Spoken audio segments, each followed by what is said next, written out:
Hello everyone and welcome to the Language Proficiency Podcast Project. I'm Harold Mapalo.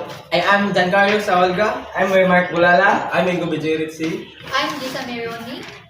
In today's episode, we will explore one of the most important topics in English grammar, the parts of speech. Hey, that's right. Understanding parts of speech help us build better sentence and communicate more clearly.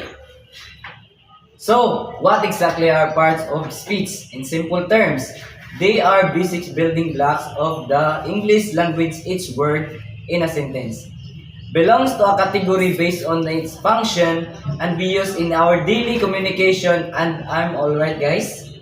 Yes. Exactly. There are 8 main parts of speech. The nouns, pronouns, verb, adjectives, adverb, preposition, conjunction, and interjection. Let's go through each one with examples. So let's start with nouns. These are naming words. They name people, things, places, or ideas. For example, teachers, city, book, or happiness. A sentence example could be, the teachers write on the board. Next is pronouns. Replace or none to avoid recitation instead of saying Anna. It's kind Anna help. Or every young we can say or replace Anna. Name to say. Example. Anna is kind. Says help every young. Third is verb. Now we have verb. Words that show action or state being. For example, run, jump, is, where. Like is the sentence, they run every morning.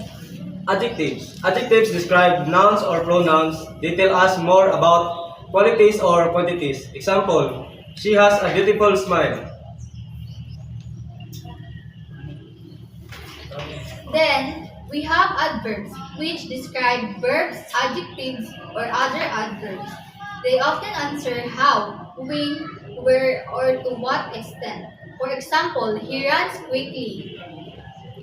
Preposition. Show the relationship between a noun or pronouns and other words in sentence. Example, in, on, under, and between. 7. Conjunction. Conjunctions are joining words. They connect words, paraphrase, or clauses. Common example are and but or because. For example, I wanted to go out but it was rainy. So finally, interjections or expresses sudden feelings, emotions like wow, oh no, or hurry. For instance, wow, that was an amazing performance. Practical application. Knowing these parts of speech help us identify how words function in sentences. Exactly. When are writing essay or speaking, we can make our sentence clearly and more grammatically correct. And when learning new vocabulary, it's easier to use words properly if we know their part of speech. So to recap, the 8 parts of speech are nouns, pronouns, verbs, adverbs, prepositions, and conjunctions, and interjections. It's one of play or a special role or in making our sentence meaningful. The more we understand them, the better we communicate. That's it for today's video.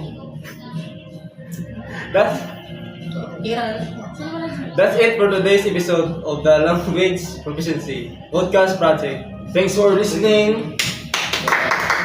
Don't forget to keep learning, keep practicing, and keep improving your English. Bye for now. Bye!